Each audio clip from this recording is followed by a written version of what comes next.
Hello guys, welcome to code champ. आज के इस वीडियो में हम देखने वाले हैं C interview questions and answers और उनको सॉल्व कैसे करना है। तो 5 क्वेश्चंस हम देखने वाले हैं। सबसे पहला क्वेश्चन जो है यहाँ पर इंट a इक्वल टू -2 और %x से प्रिंट हो रहा है a, राइट शिफ्ट करना है 3 बिट से। तो जैसे आप राइट शिफ्ट ऑपरेटर यूज करोगे और -2 मेमोरी में किस तरह से स्टोर होता है और इस ट्रेस्ड आउटपुट को कैसे सॉल्व करना है ये हम देखने वाले हैं। सेकंड क्वेश्चन में आता है कि स्क्वायर हैश डिफाइन करा हुआ है, स्क्वायर नाम का एक यहाँ पर डिफाइन किया हुआ मैक्रो। इसके अंदर आप देख सकते हो ऐसे मल्टीप्लिकेशन होगा। अगर आप इस स्क्वायर को 4 पास करोगे मतलब कांस्टेंट, तो क्या वैल्यू प्रिंट होगी। और अगर कोई वेरिएबल जिसे आप प्री इंक्रीमेंट यूज करके इस स्क्वायर मैक्रो को पास करोगे तो कैसे वैल्यू कैलकुलेट होगी ये देखेंगे। अब नेक्स्ट क्वेश्चन है हमारा कि वॉइड पॉइंटर क्या होता है और उसको बिना डीरेफरेंस किए आप यूज कर सकते हो कि नहीं। मतलब अगर उसका टाइप जो है पॉइंटर का, वॉइड पॉइंटर है ना, अगर उसका टाइप ही ना पता हो तो बिना डीरेफरेंस किए कैसे काम चलेगा। अब फोर्थ क्वेश्चन है हमारा int star X caret star और ये ब्रैकेट्स में ऐसे लिखा हुआ है। तो इस क्वेश्चन में आपका ये चैलेंज है कि इसको रीड कैसे करते हैं और इसका मतलब क्या होता है, ऐसे क्यों डिक्लेयर किया जाता है। नेक्स्ट 5वां जो क्वेश्चन होगा हमारा डैंगलिंग पॉइंटर्स और मेमोरी लीक्स। तो ये सारे 5 क्वेश्चंस हम इस वीडियो में कवर करने वाले हैं। तो चलो फिर वीडियो को स्टार्ट करते हैं। हमारा फर्स्ट क्वेश्चन है इंट a इक्वल टू -2 और प्रिंटफ करना है %x यूज किया है। तो %x हमेशा तब यूज किया जाता है जब आपको कोई भी वैल्यू को हेक्साडेसिमल में प्रिंट करना है।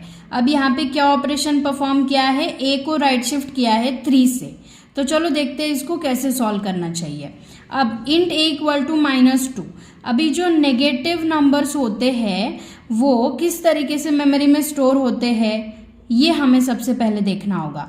क्योंकि जो नॉर्मल नंबर्स है वो तो आपको पता है कि नॉर्मल जो भी बाइनरी होता है उसके अंदर वो स्टोर होते हैं। लेकिन अगर -2 है तो उसका, जैसे ये 2 का बाइनरी है मेमोरी में ऐसे ही स्टोर होगा। लेकिन -2 कैसे स्टोर होगा, तो -2 कैसे स्टोर होगा, सबसे पहले नेगेटिव नंबर्स के लिए उनका बाइनरी तो निकालना ही पड़ता है। अब उसका 1s कॉम्प्लीमेंट निकालना पड़ेगा। जैसे 0 0 1 0 ये हो गया 2 का बाइनरी। अब हमें चाहिए इसका 1s कॉम्प्लीमेंट। अब 1s कॉम्प्लीमेंट कैसे होता है, 1s कॉम्प्लीमेंट मतलब 0 को 1 करो और 1 को 0 करो, ठीक है।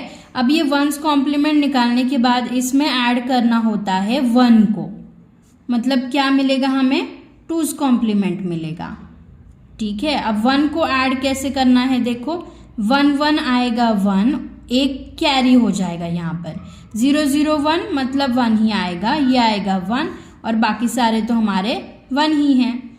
तो ये हो गए हमारे ये 4 1 और 4 1।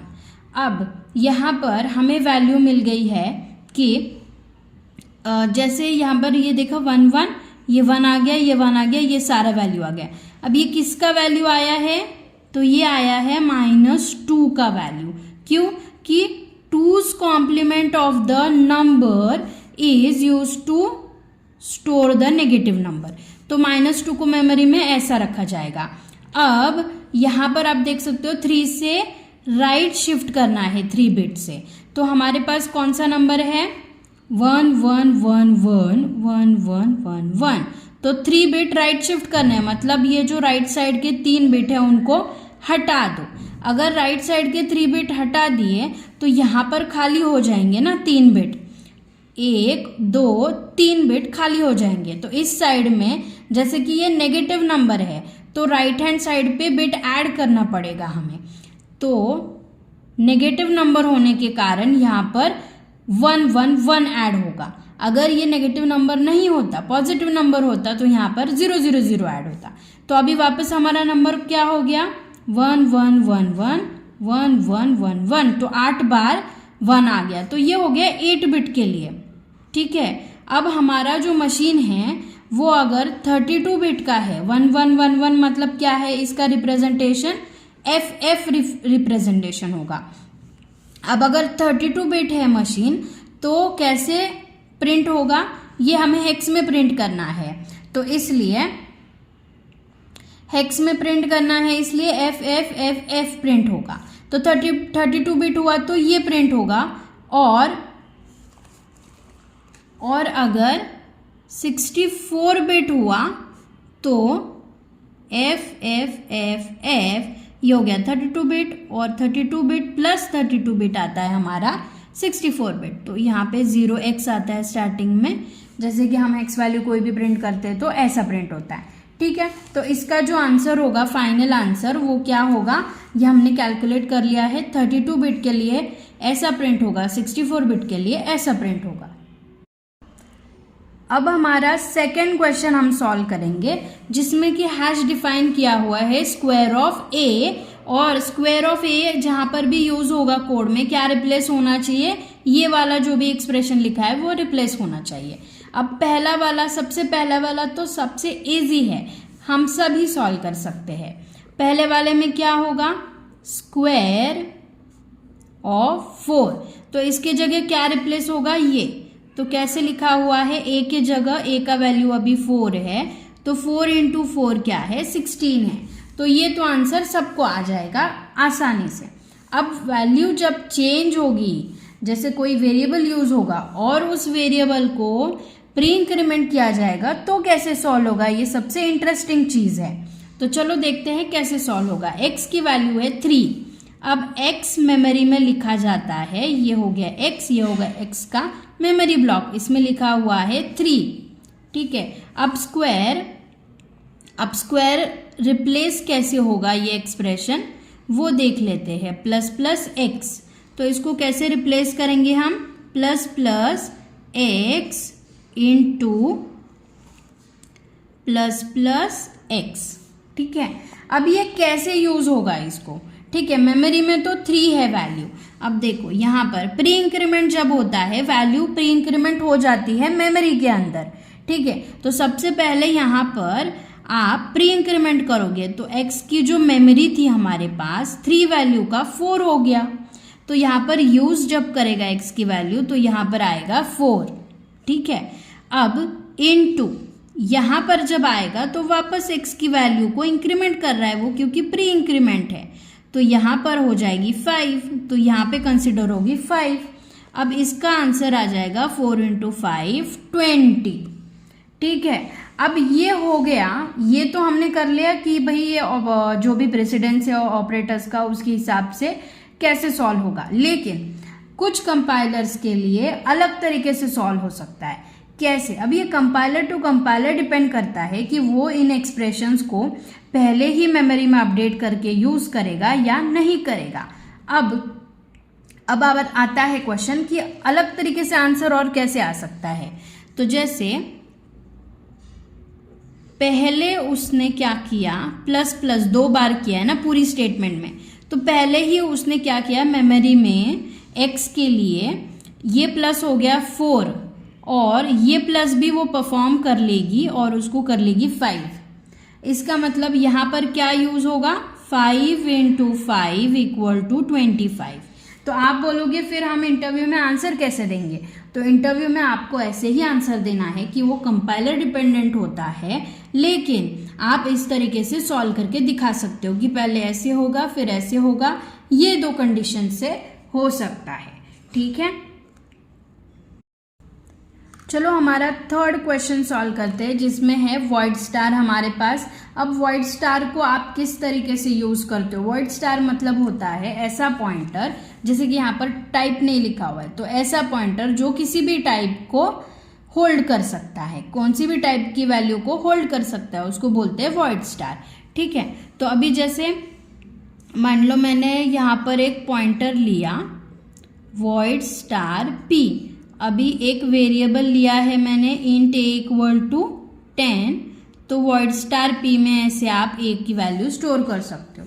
यहाँ पर वॉइड स्टार लिखा है और a की वैल्यू स्टोर कर दी p में, ठीक है। तो ये हो गया हमारा वॉइड स्टार, मतलब ऐसा पॉइंटर जो कौन सी भी टाइप की वैल्यू को स्टोर कर सकता है, इंटीजर की वैल्यू को किया, कैरेक्टर को भी, फ्लोट को भी कर सकता है।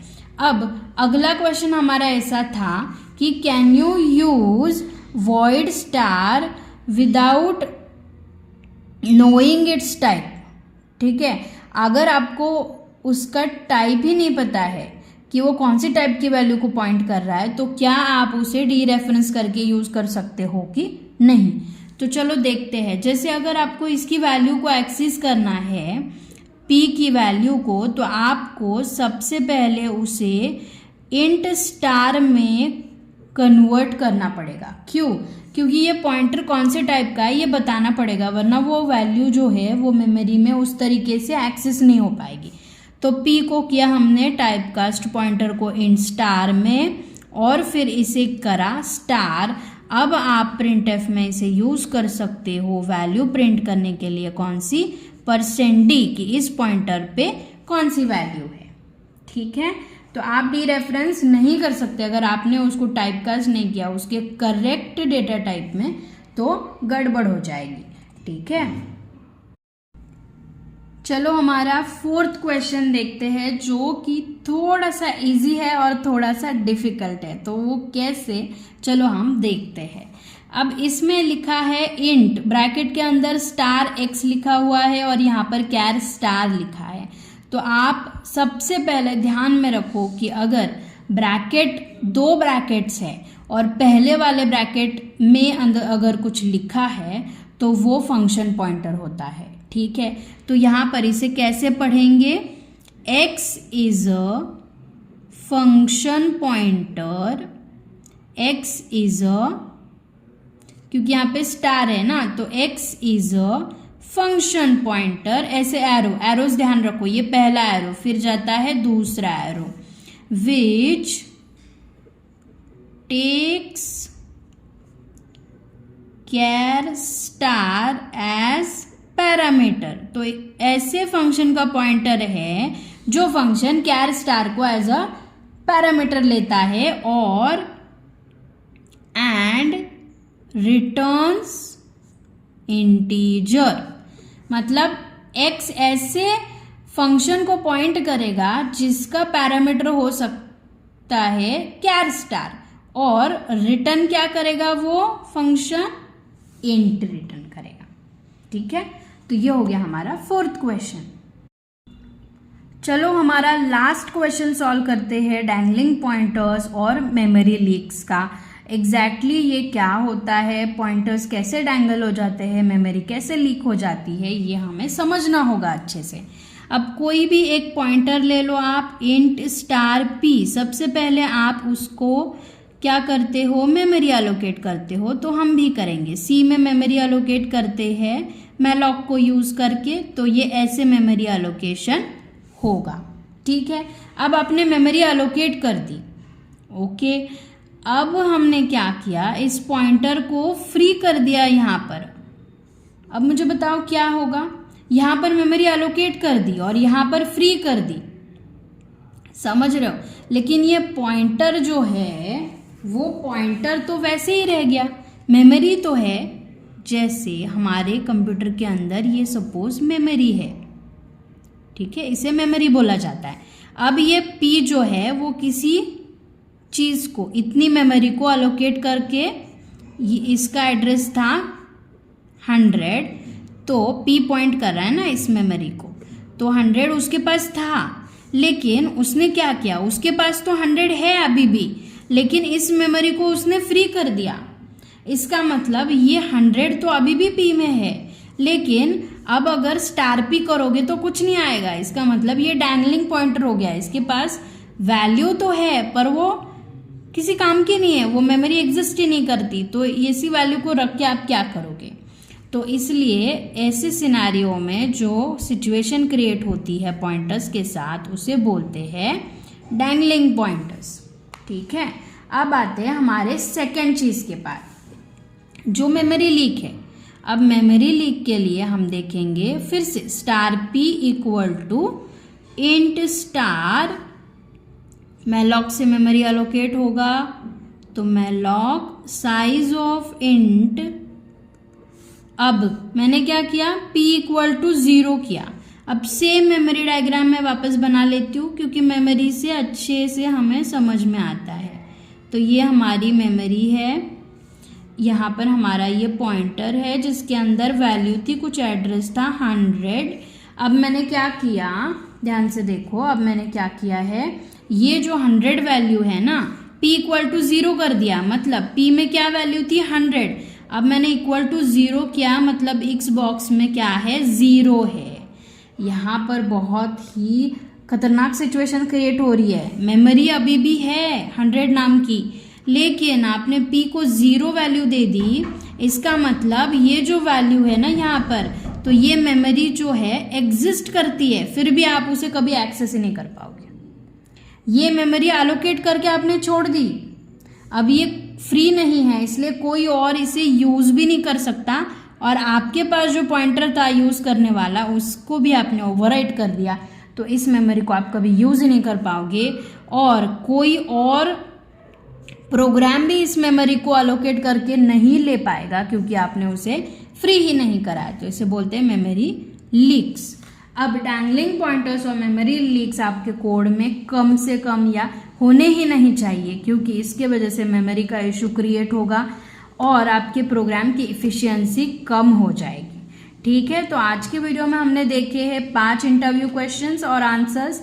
आपको कोई भी डाउट है तो आप कमेंट में मुझसे पूछिए, I will resolve your doubts. So thank you guys for watching this video. Enjoy coding, keep coding.